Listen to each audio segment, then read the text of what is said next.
Hi, this is the Interior Collective, a podcast for the business of beautiful living, presented by IDECO Studio, and I'm Anastasia Casey. Today's episode is all about how to get published in both print and digital. I have a very unpopular opinion. I feel that digital press can actually be more valuable than print press these days for interior designers. While being published in the pages of a glossy magazine can be the pinnacle of press for interior designers, I honestly question how much traffic is actually getting driven to the source. Meaning, when something appears in a print magazine, how many people are actually clicking through to your website to inquire about working together?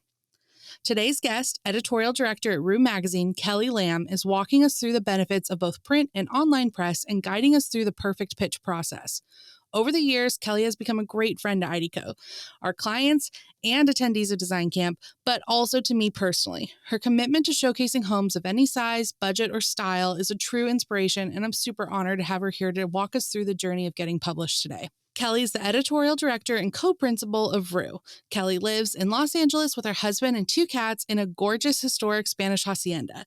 Rue was founded back in 2010 as a digital interior design magazine, but the concept evolved to include Rue Daily, a daily source for all things lifestyle and design. But in 2021, under Kelli's fearless leadership, Rue released its first ever print magazine, now publishing quarterly.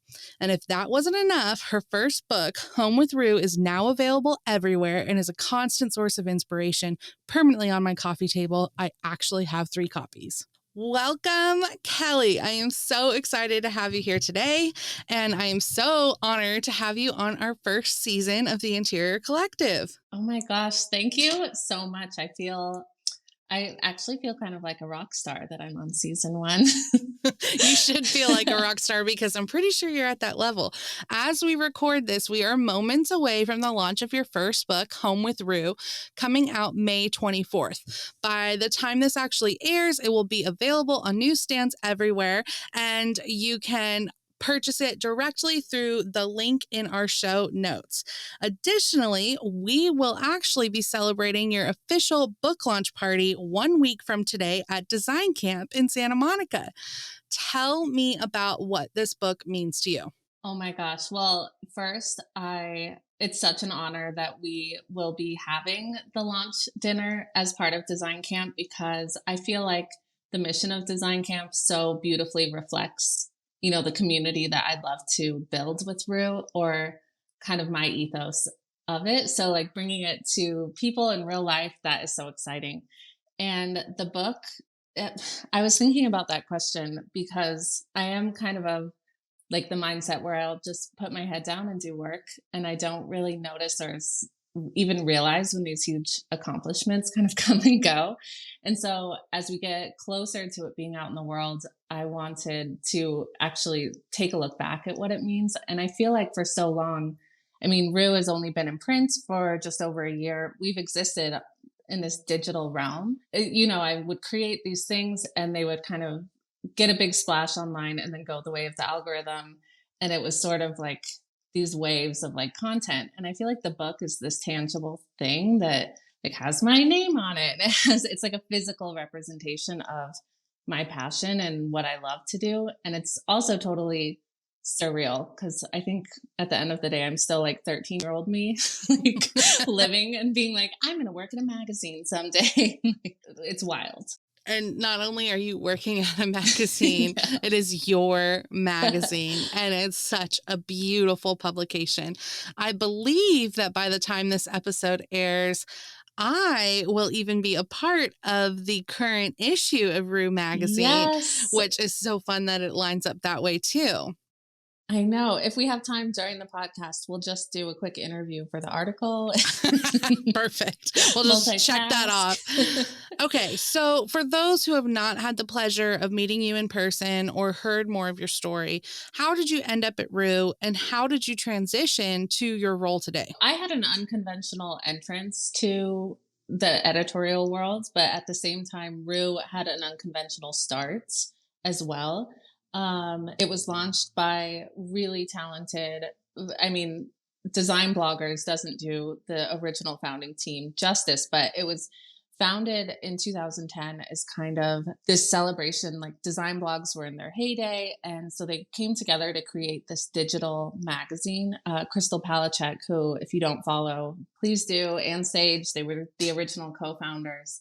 And they created this like digital magazine that gave you the experience of a print magazine, but on your computer or tablet. And at that time, I also had a blog and like was very much in this world of how much, that was like where content was really living. And I moved to San Francisco and I had worked in e-commerce and my blog was just like fun. It was just something to fuel my creativity. I've always been a writer. I've needed it to kind of transport myself out of my cubicle at that time. When I moved to San Francisco, I was like, well, I'm just going to get a job in e-commerce and I'll keep blogging. And that, of course, didn't happen because it was like 2011, 2012. The fact that I was like, I'm going to go work at Facebook and they'll hire me. No one even emailed me back. So then Rue was going through some team changes and Crystal was expanding the staff and needed help. And I just wrote like the most passionate email of all time. That was like, I know I'm a little bit older than like the college student you thought you would be hiring, but like, please let me be a part of this. And here are writing samples.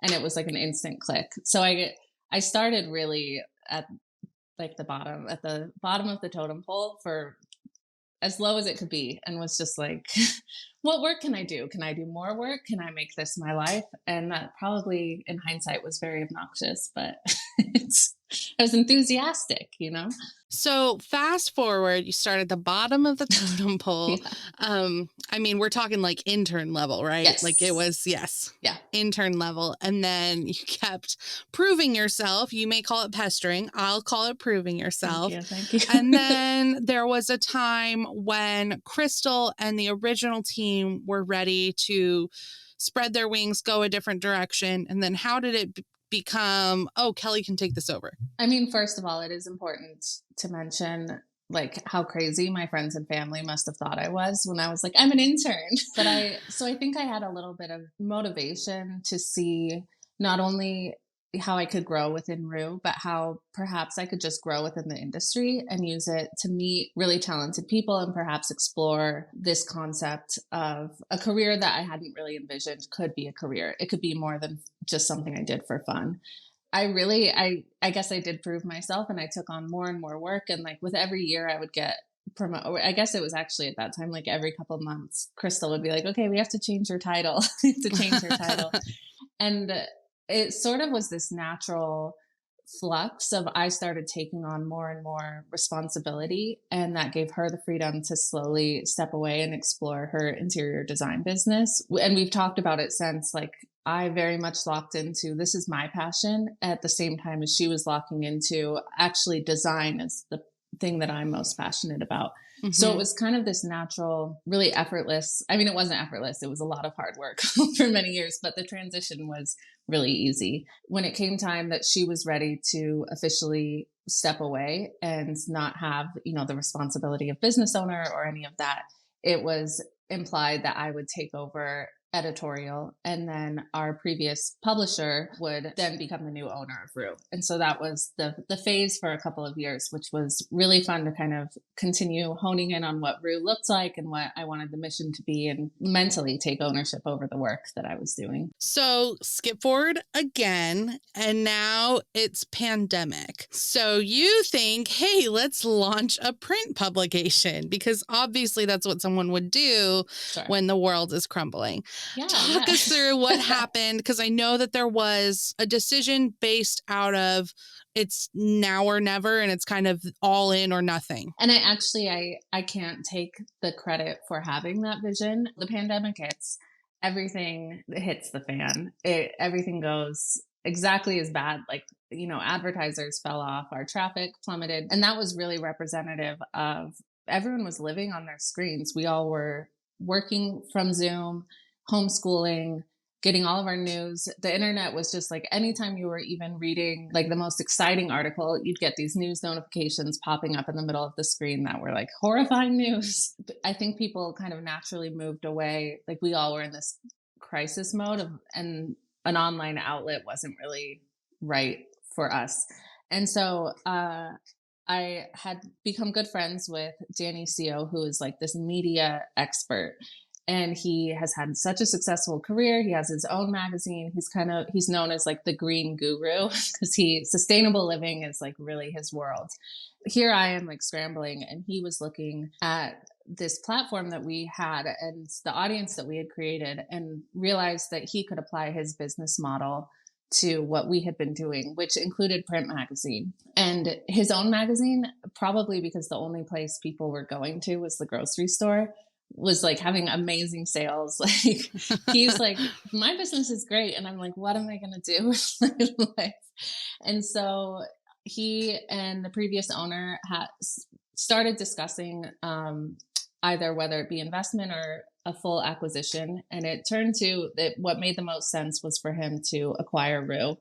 And he really had the vision. And here I was, what you said earlier, like it's now or never. I have nothing to lose. I have nothing.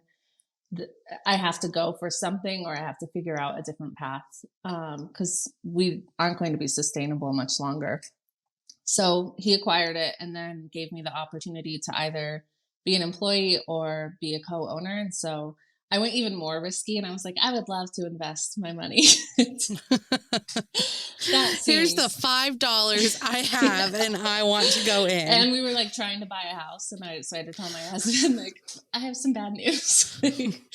We're cutting the house budget a smidge. Yeah.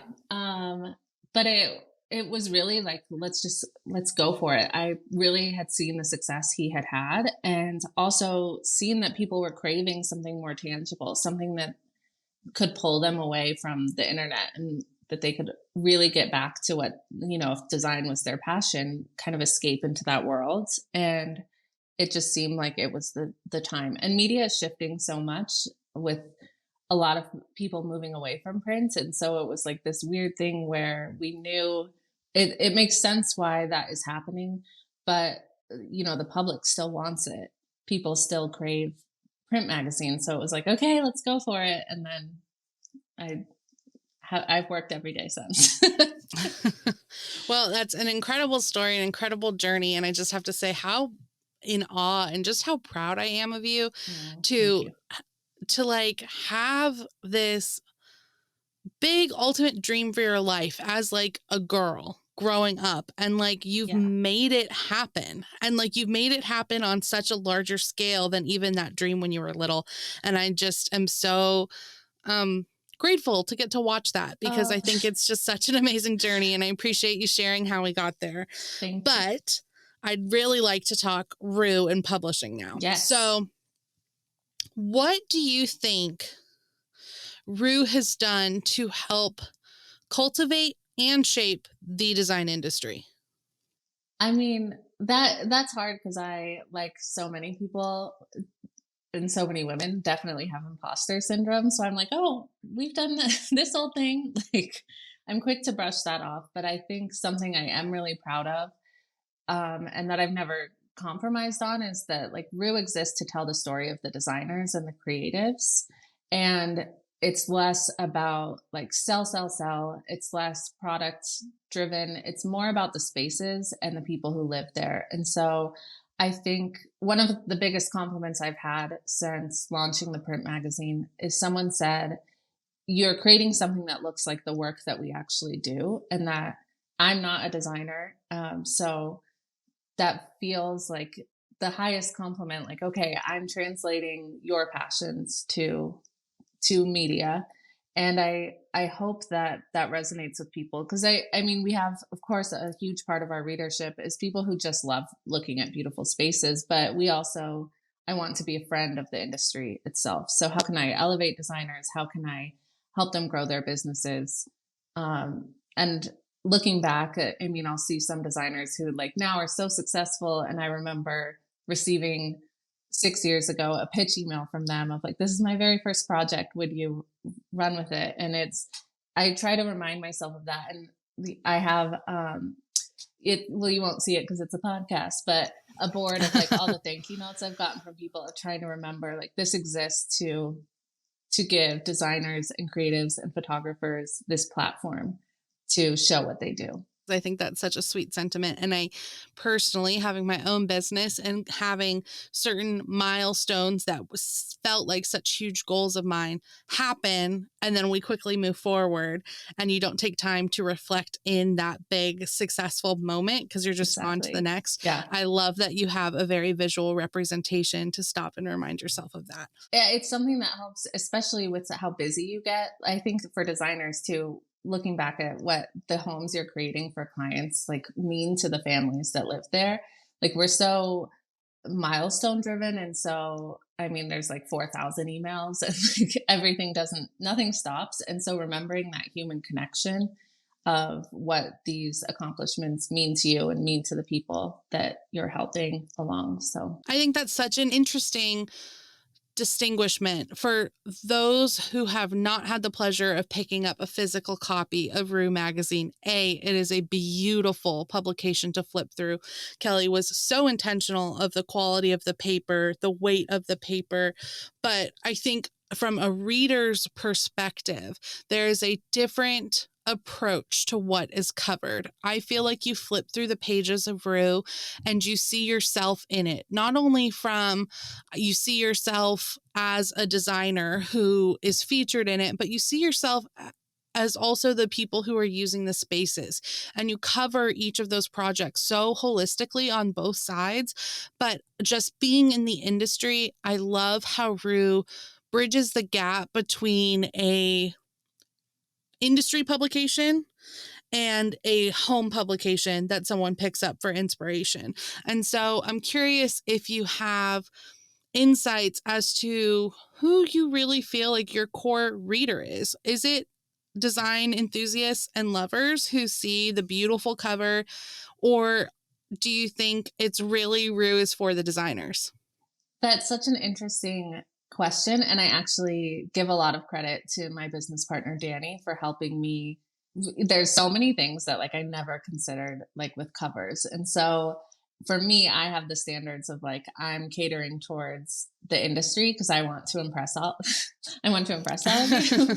But then also he helps me really identify the to make sure that we're targeting people who might just be at Target in Denver and want to pick up, think like that looks like a pretty room and just throw it in their cart. Like so we're kind of like walking this line towards making sure that the content will be really interesting and engaging if you are just someone who loves magazines or loves beautiful spaces, but also will provide resources to the industry. And so there's a nice mix of like some market stories, some product focused things. And then we work with a lot of the trade shows or industry events. And so sharing a bit of that where it might not be relevant to people who aren't doing this professionally, but maybe even it will give them an insider view to how the industry operates too. So it's like, definitely, I feel like everything is a balance. And I always equate the magazine as like this puzzle of I have to fit all of these different pieces together, and it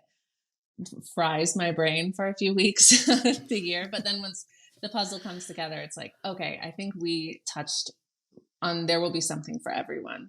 And that is really, I've picked up magazines, especially when I was younger and like living in a different place or didn't have a lot of money, where you would feel, I don't want anyone to feel excluded in any facet. So I don't want anyone to feel excluded from a financial standpoint, from a like, well, this is just for designers.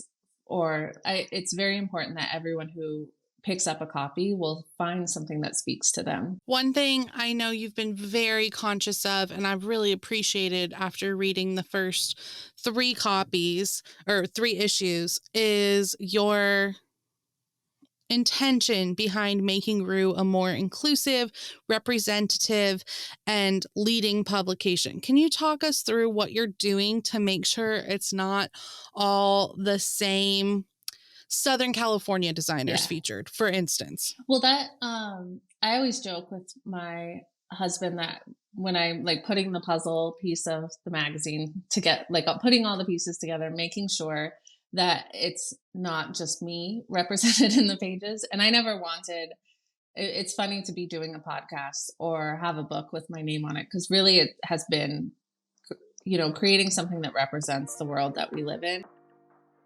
In an ideal world, you would be spending all of your working hours designing beautiful spaces. We created our client email template specifically to give you back time to design and get you away from your inbox. Our copywriters crafted 30 emails that fit into every step of your design process. Do yourself a favor and visit idco.studio and get those hours back in your day. So, as you put together an issue and you're starting to flip through what you think is, the 70% done issue, and you're like, there's a big gap here. These are all of my designers are white women. And you're like, I haven't had submissions from Black designers or Indigenous designers. Do you have some sort of protocol on how to seek that out? Or is it really just based on who's submitting? Yes and no. And I think I'm lucky in that, my business partner is a minority and can give me a lot of insight as well to make sure that I'm not screwing up or I don't have a blind spot. But I really think of it as such, like I can't have a blind spot. So it's rare. Fortunately, I mean, the talent pool is so huge that it's rare that I would get to 70% of an issue and not have a designer who is a minority or in a like the talent pool is really impressive, making sure that I'm being really cognizant every step of the way versus piecing it together to make sure that I'm fitting everyone in. And it's just more genuine in the way that I would approach anything. I ramble when I talk about it because it's something that I'm like truly so passionate about and something that I do worry about because especially going to print, I think for so many years, I just put my head down and worked on the website and didn't really consider the impacts that we had and just didn't really consider the platform that I had and the responsibility that would come with it. And so now that it's like I forget what it's called in movies, but where like the camera zooms out really fast and you're like, oh my gosh, like I feel like, oh my gosh, my world has gotten a lot bigger. And I take that responsibility really seriously because I could make a big mistake or I could help provide representation to young people who haven't seen themselves in magazines before. Absolutely. Okay, let's get into the juice. To clarify, Rue has obviously the print publication, the print magazine that comes out quarterly. Rue also has Rue Daily, and that is the lifestyle design blog, which is producing content on a very regular basis. I have a super unpopular opinion that I actually feel that digital press can be much more valuable for an interior designer than traditional print for a number of reasons. But the primary reason is as someone sitting flipping through pages of a magazine, how likely are they actually to click over to your Instagram profile, or I'm sorry, log into Instagram, search out your profile, follow you there, visit your website later, then inquire, versus someone who came to you via a digital publication where it's already hyperlinked, they're already at their computer or on their phone looking at things for more information. Do you have any insight as to if you feel like digital is as strong as press used to be? I think the key to success for anyone trying to grow their business is actually just having well-rounded press coverage before, anyone hires a publicist or starts pitching their work themselves. They do an exploration of what they actually want out of having their work featured. Because if it's new clients in your area, like a regional print magazine would be incredible because a lot of that demographic is people who are looking to hire or do a remodel or any of that. Is it just the accolades of like that feeling of seeing your work in print? Because it's pretty cool when you see it. It's very cool. Is it Instagram followers? Is it, promoting if you have a YouTube, any of that? Like, what is the goal with it? And then identifying kind of the best plan of attack. Well, not attack because don't attack editors, but like the best approach, the best figuring out your goals and then being really strategic with the press coverage that you seek out. Because I think, print has a way of telling a really beautiful story about who you are and the work that you do. But you're absolutely right. Digital is quicker conversions, quicker followers, quicker engagement, and maybe more likely that someone on a whim will just send you a DM and say, are you taking new clients type. So it's really, I think there's a lot that goes into it And I always really encourage people to kind of step back and go, okay, where am I lacking? What could I build in this facet of my business? Absolutely. I think that's so smart.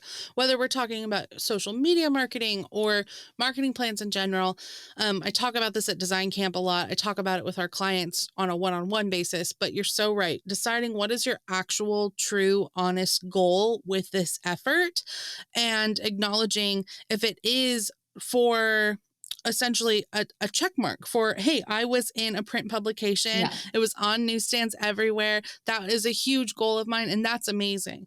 But if your goal and you're being honest with yourself and you're like, well, really, I'm putting in this effort to get clients, then I want you to be really thoughtful, as Kelli advised, in thinking of how that's actually going to happen. And I think her idea of a regional magazine, something that is local, is a great option for that. If you are looking to serve people locally, or if you're happy to travel and you're willing to do projects cross country, just being super intentional with what your marketing plan via press is going to Yeah. be.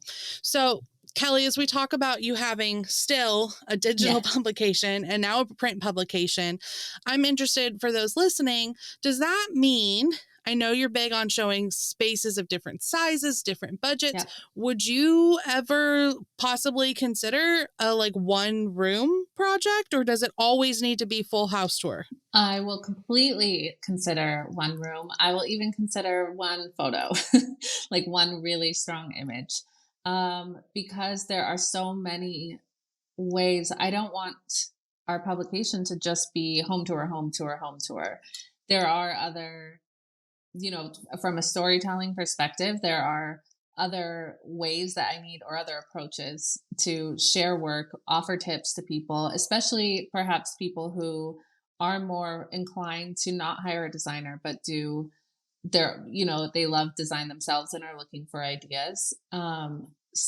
One single room is amazing. And it also helps from my side to break up the content that we're creating and create something new for our readers. So I really have no I always get that. Like, I don't have any full homes, so I'm afraid to pitch you. And that's not necessary because I'm looking for really everything. So if someone's goal, obviously they're thrilled with being on digital, on Rue Daily, as in the digital outlet, and someone's like, okay, I've got 3 money shots from this room, but I think it's a great room.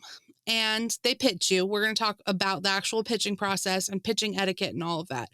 Would you even consider a single room for print, or is a single room likely going to end up on No, digital? definitely a single room for prints because the front of the magazine is totally comprised of shorter stories. And so I have columns that are like rooms we love and like home highlights where if perhaps it's not a full home tour, but like there are 4 strong, like a kitchen, a bath, and the dining room like work really well and would look beautiful together in print, then we can definitely, create a creative way to tell the story of that space without it being quite as robust as like a 6-page feature towards the back of the magazine. So we're looking for things that are more easily digestible for the type of magazine reader that is more of a flip through. So that Yeah. type of where it's just a few things. And I mean, when pitching it, if you're able to call out the details that are special or you think would be interesting to read about, that's always helpful for me to kind of to plant the seed of like, that would be a good story. Well, y'all, that is exciting to hear. It is exciting to know that you don't have to have a $5 million project photographed top to bottom to be able to start pitching it to press. No, never. Maybe other, but You went into it a little bit right now, talking about what you're really looking for when searching for projects for the magazine or for the website. Can you talk us through maybe like your top 3 to 5 things that you're like, I know that this is going to resonate with our readers specifically at Rue? I think, I can only speak to the way that we operate. And I always worry that like editors at other publications will be like, what is this girl blabbering on about? I don't want to be beholden to one style. And so, as a designer, you follow Rue and you read Rue and you see your style reflected back in the pages, or you connect with the style of spaces, it's very likely that you'll be a good fit because I'm looking for a wide variety of spaces page to page. So you might have like a really urban minimalist loft, and then you turn the page and it's like a sprawling wine country estate. And so as far as like style or space aesthetic that we're looking for, there's no clear answer. It's really about making sure that there's a consistent wide variety for everyone. And so from that, if Rue is your dream publication, then we want to see it and see if it's a good fit. And on the other hand, with that in mind, like with the last summer issue, I got a lot of really gorgeous submissions that all were kind of in the same high-end coastal look. And so it was hard to have to say no to some that were like so incredible, but we just had a surplus of that look. And so keeping in mind as you are reaching out to outlets, that's kind of the behind the scenes process that's happening as we're reviewing. Yeah, definitely. So to someone who this all feels like a very foreign concept, a few things that I want to make sure we know to consider when pitching. We want to make sure that there's already professional photography, specifically when we're talking about Rue. Is that correct? 98% of the time. Okay. We do produce a few of our own shoots. I'm going to one tomorrow for the summer cover, which fun. Stay tuned. And so we do, if it's a really great space and a story that we want to tell, we are happy with just iPhone scouting shots. But most of the time, and for quite a few reasons, prefer that it has already been photographed. First of all, because our exclusivity clause is quite loose. So if something runs in the magazine and it's on photography that is existing, I'm very happy for the designer to continue pitching it to outlets after our article has come out, only because that will help grow their business. And I know other publications are really strict about like, you can't share anything on Instagram at all ahead of the feature, and it can't run with anyone else. And there's all of these agreements. And I think that isn't my mission statement. My mission statement is to help the industry grow and be more inclusive and help people grow their businesses. So having your own photography is not only a huge asset for your own website, but if it is featured in Rue, the story can kind of have legs and walk to other publications if you want it to. From a personal standpoint, I have, we have an amazing PR director now who does all of our publicity, Caroline Pinkston PR. But up until then, it was just little old me emailing Kelli and pitching elsewhere. And I do want to say that the reason Kelli was selected for this episode is because of her fundamental belief and her constant conviction to her mission statement of helping designers grow. Because when we pitched my little tiny 600 square foot rental house, she was happy to pull images that were then run other places. I've asked her ahead of time, hey, I really, even the lake house is a great example. I had asked Kelli before, I don't think we've even closed on the house yet. And I was like, hey, Kelli, this project is a dream. I would love for this to be our like print publication debut. I obviously thought of Rue first, but we worked with a lot of brands on that house. There was a lot of content that was going to be valuable to me and growing our audience. And I was like, am I allowed to share progress during the process of renovating this by ourselves? And she was so gracious to say, absolutely. When you get closer to being done, send me pictures, but don't hold back from sharing things along the way. But I do want to express and set expectations for when people are looking to pitch to other publications. I guess you could say, more traditional publications in particular, that there will be the exclusivity clause. And if it has shown up other places, that they will often pass on a project if it's already been out there. They want to be the ones to break the news. What I think makes Rue so special is that Rue will always find a new way to tell the story. And that story is almost always the designer. And so for us listening, Rue is just like the highest, in our opinion, for the mission that goes with that. When we talk about 3 important things when pitching a project, walk us through that. What does a pitch even look like? I mean, it's can be pretty simple, and I've spoken to designers who held back on pitching because they were nervous or they didn't know they had the draft sitting in their inbox for weeks. And I want to remove that pressure as someone who, before I was with Rue, I wanted to be a freelance writer. And I know that the nerves and the disappointment if you don't hear back. And really, it's just an exchange of information at the start. And so, a nice introduction, if I'm not familiar with your work, explaining who you are or if you've been featured before, very simple. A brief description of the project of this is the size of the home. This is how long it took. Here are a few facts that make it different from the other submissions you might be getting today. And then for me personally, a link to quickly scan the images as a whole. I'll get oftentimes people will pitch and it will be a link to like only 5 images. And they'll say, if you'd like to see more, I can send them. And that's nice. But for me personally, I've been doing this long enough that it's really helpful just to see the full picture at once instead of, these back and forths of, do you think, and would this be do you want to see more? And I can tell you more about the house.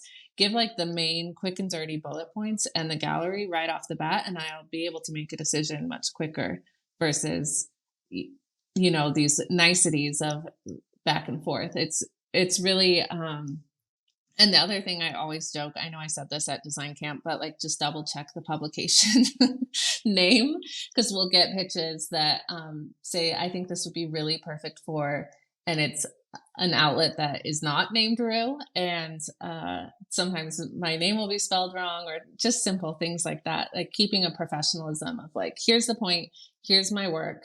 Do you think it's a good fit? Etc. And then in addition to that, something that's really helpful is, earlier in this episode, we talked about setting your expectations, setting your wish list for press, coming to a pitch or an editor with that list in mind, saying, will this also be shared on your Instagram? Will this be knowing what's important to you and making sure that your needs are addressed as well? Because I think press coverage should be mutually beneficial. The magazines are looking for content. They're looking for stories to tell, but you deserve to have your checklist met as well. So kind of, it's just an exchange of like to the point as quick as possible. Couple follow-up questions there. A, is it appropriate for that wish list to be in that initial pitch email, or is that in the second email? I think if it's probably the second, the first one, you're just gauging initial interest, but something that I really appreciate is when someone clarifies in that initial pitch email, I think this would look really great on the website, or I have my heart set on print. And that helps me know their expectations first and kind of flag it for if their heart is set on print, can I make it work in an upcoming issue, or do I know that it's better for digital? And I can explain right off the bat, I think this would be better for digital. If you're still interested, let me know. We'll move forward. If you'd like the opportunity to take it to other print outlets first, I completely respect that. No hard feelings. Chat with me in a few weeks if you'd like. Definitely. So it's definitely managing.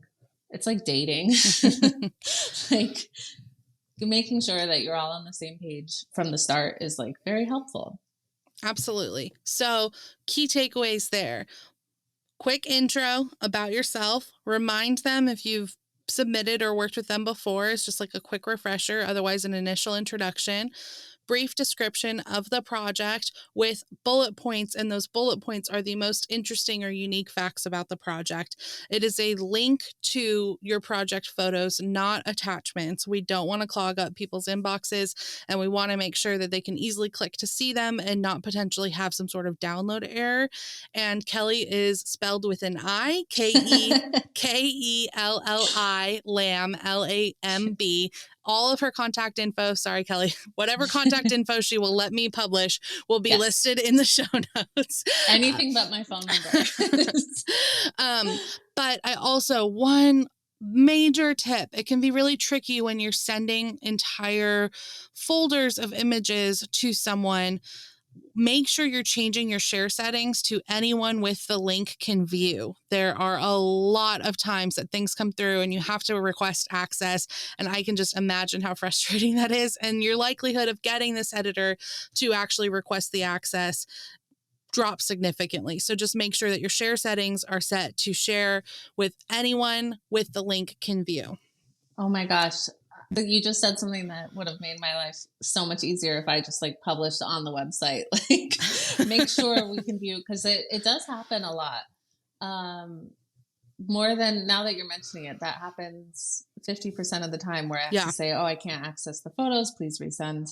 And it doesn't, I'm not partial to one platform. I mean, we have what we use internally, but if it's a photographer's gallery that requires a password, provide the password. Don't, I always feel a little, not irked, but like if I have to fill out to sign up to view and then they know that I viewed, but if something pops up and I haven't replied, it like weighs on me that I'm like, they know that I looked at the gallery, that I haven't written back. So just give the link right out of the gate so that I can access easily and be most efficient. I mean, that's all we all want, is to, there's so many things happening, especially we're all managing like 500 spinning plates. Making it as efficient as possible for both parties. Right. The easier we make it for you as editors, the quicker we get an answer. So it's really beneficial to everyone. So that's just like a little blip that I've seen a few clients do. And I'm like, oh, that's such a quick, easy fix. Make sure the share settings are correct.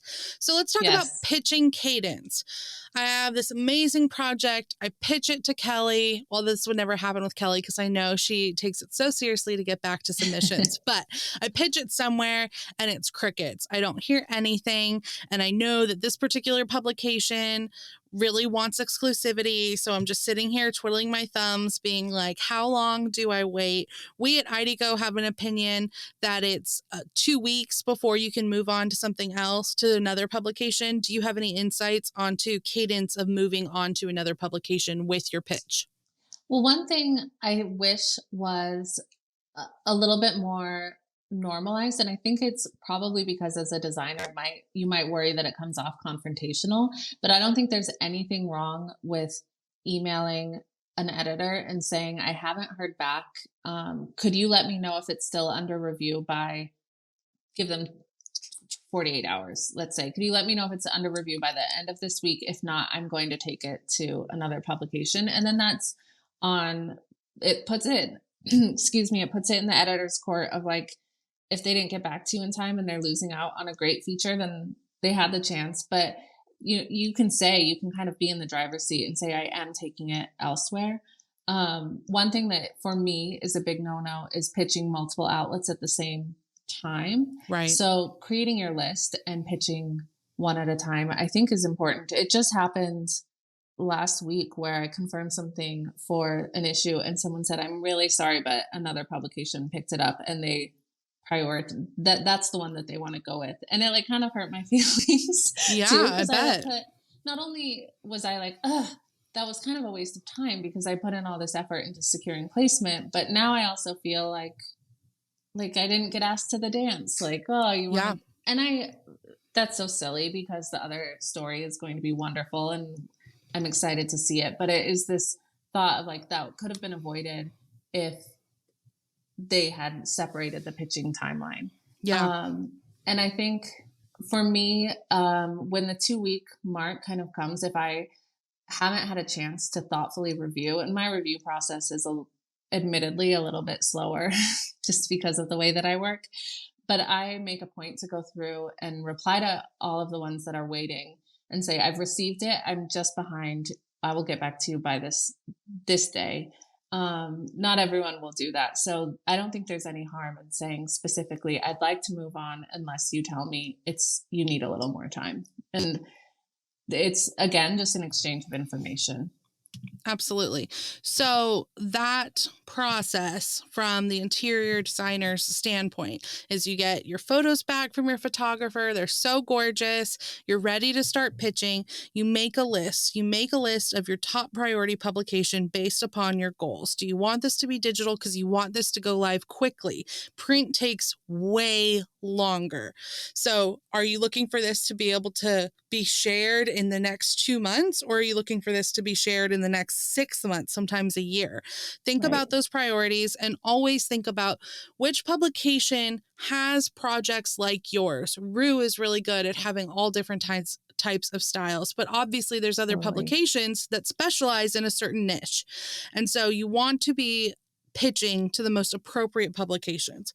You send that pitch via either their submission form on their website or because you pitch the editors directly via their email.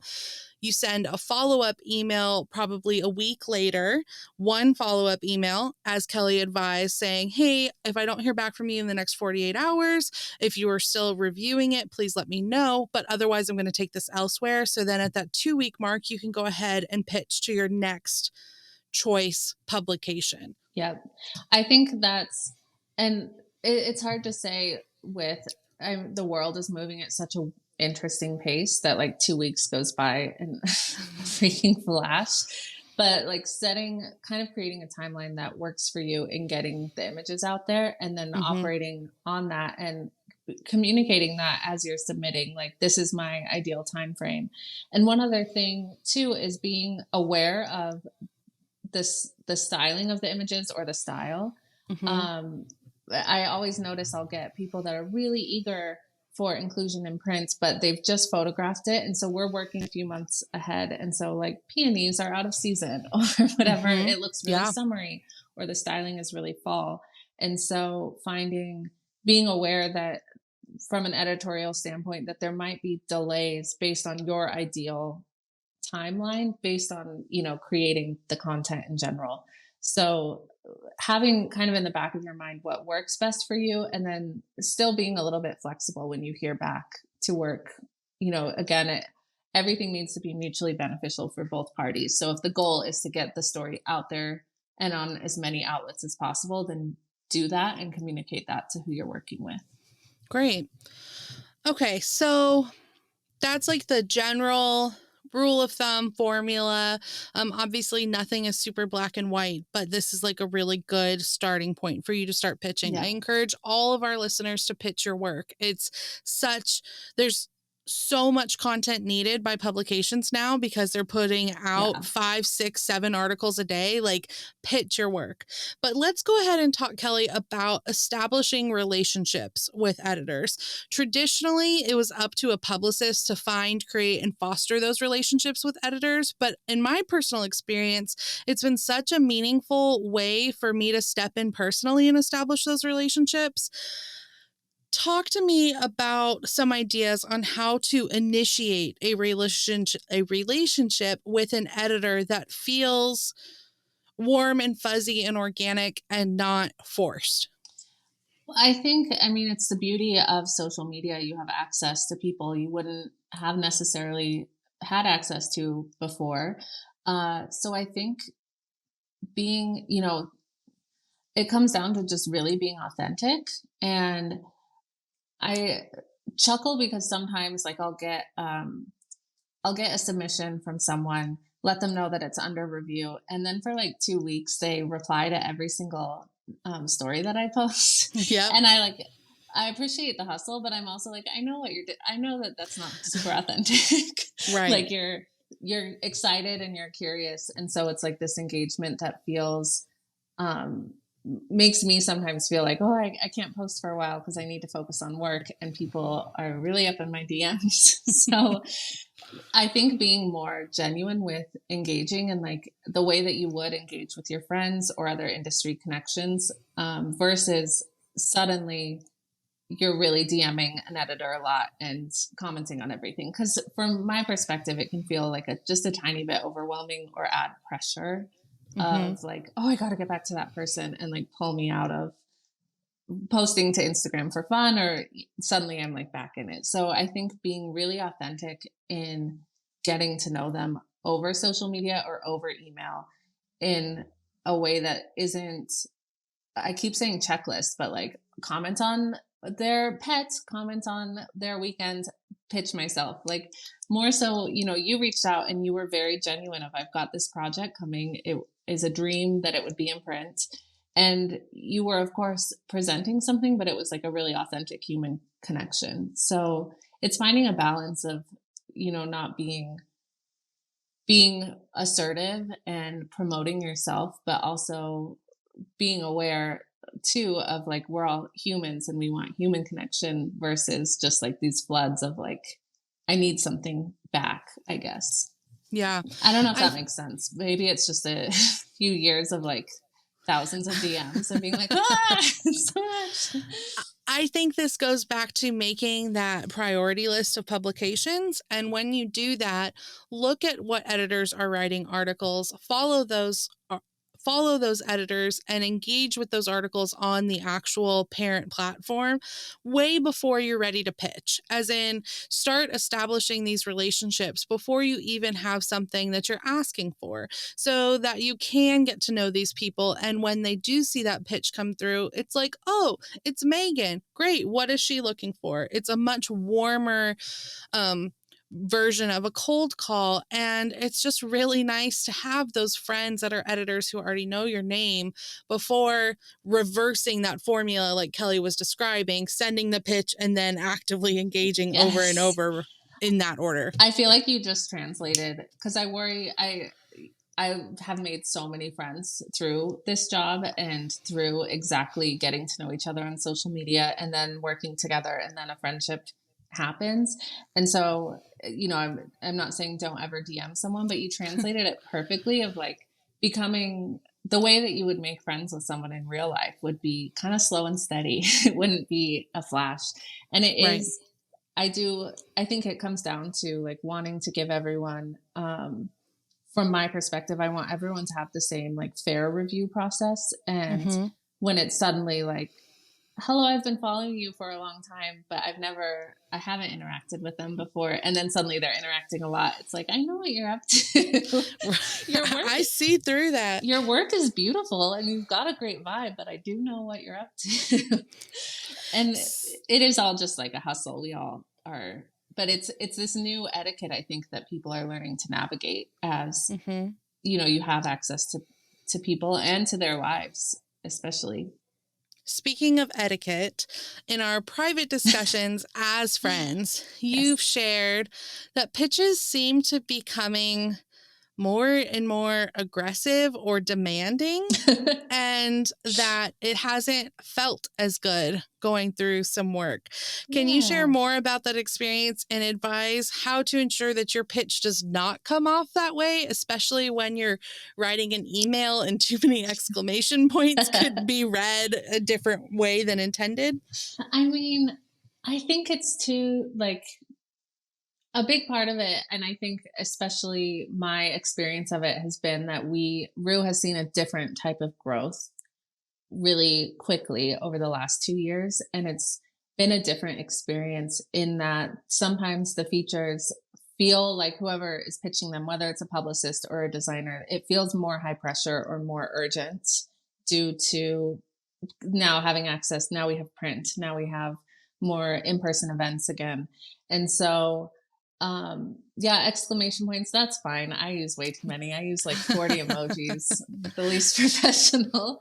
But I mean, an instance I'm remembering is I was going to a trade show and a publicist told their client without confirming that I would be there. And then suddenly it was like 30 DMs of like, just 5 minutes, like my job is on the line. I told them that you would do this. And so that was like this really, and then I'm a people pleaser and I like don't want anyone in trouble and I like want to make time and room for everyone. And that felt really like, oh shoot, I don't have time to take this meeting. If I did, I would, but now I'm feeling this like kind of this higher frequency energy of like, please, you have to. And so I think, dialing it back, and I don't know if it's just like the world is picking up again and our social skills are picking up again, but like there's definitely been recently more so this shift of like, do this for me, or I need this from you, versus how can we work together and make this really nice thing together. Um, and yeah, it's, I think coming from that perspective of like, at the end of the day, a pitch is asking a publication to do something for you, and you don't want to feel that way. Like, I don't want to feel that way. So having it feel a little bit more, let's work together. This will be so great. I'm so excited, knowing that it will be great for them as well, versus like, please do this. And then like, even still like establishing boundaries early on. As we talked about, of like, instead of after the story has come out, like DMing at 2 a.m. on a Friday night saying, how many more times are you going to post to Instagram? Is like, that doesn't feel great. Cause then I like see it. So establishing like, could you share your social media plan with me if you have one, so that you know what to expect, versus feeling like you're chasing something and then coming across as urgent, I guess. It's just like a lot of it, I think we're all like learning, especially as we come out of like this crazy reality we are still living in, of like just etiquette, social etiquette. We've all existed on our computers. We've all existed on the internet essentially. And now we're like, kind of, things are opening up and we're seeing each other again. And it's like this weird, I joke, there's something in the water, something's afoot.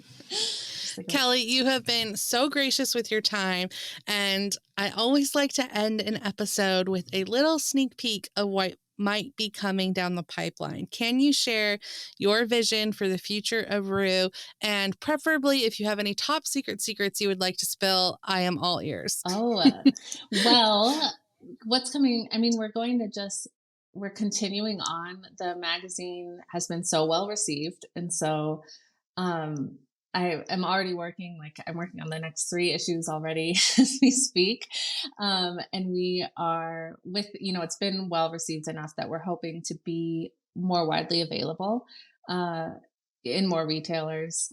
And soon, by the time this airs, it will be available. All of the print issues will be available for free to our readers on the website for anyone who wasn't able to access past issues, or we've had people who found out about us later, and I'm like, I have 0 copies of issue 1 left. We'll have it archived on the site. So it's funny because it's sort of going back to where we started, which is a digital magazine, but like back issues will be available.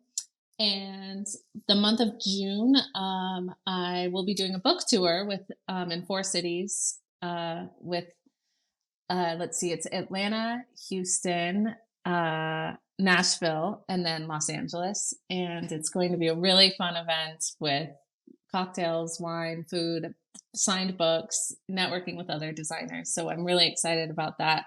And then the other questions you just have to ask Danny, because I get like 10 emails a day of like, I have an amazing idea. Well, I cannot wait to see you next week at Design Camp for the official book launch party of Home with Rue. Can't wait to meet Danny. Kelli Lamb is the kind, thoughtful, and intentional editor the interior design industry all needs. I encourage you to submit a project to Rue following the guidelines we discussed today in the show notes below. You can purchase a summer issue of Rue magazine, where you may find a certain lake house project featured, on newsstands now. And most importantly, Home with Rue is now available anywhere fine books are sold, and I've linked them below in the show notes. Kelli, thank you for always cheering on IDCO, being an immense presence at Design Camp, and having a friend in this industry that understands the hustle we've gone through over the last coming on 10 years means so much. And I can't wait to get my copy of Home with Rue. Oh, thank you so much. This was the highlight of my week. So, and I'll see. Well, next week will be a maybe bigger highlight because we'll be together in person. Yes, celebrating your book, which is so amazing. Well, thank you so much, and I will see you next week. Thank you. Bye. If you weren't able to write down everything you heard today, you can find all of the links, org charts, and images we referenced and other details from this episode of the Interior Collective on our website at idcode.studio/podcast. If you loved this podcast, please leave us a review. Our first few episodes are critical to the success of the podcast, and we really hope it's something you'd like us to continue. If you have questions or topics you'd like to hear next season, email me at podcast@idcode.studio. Again, that's podcast@ at idco.studio. Tune in to episode 2, now available, as I walk you through elevating your client experience top to bottom.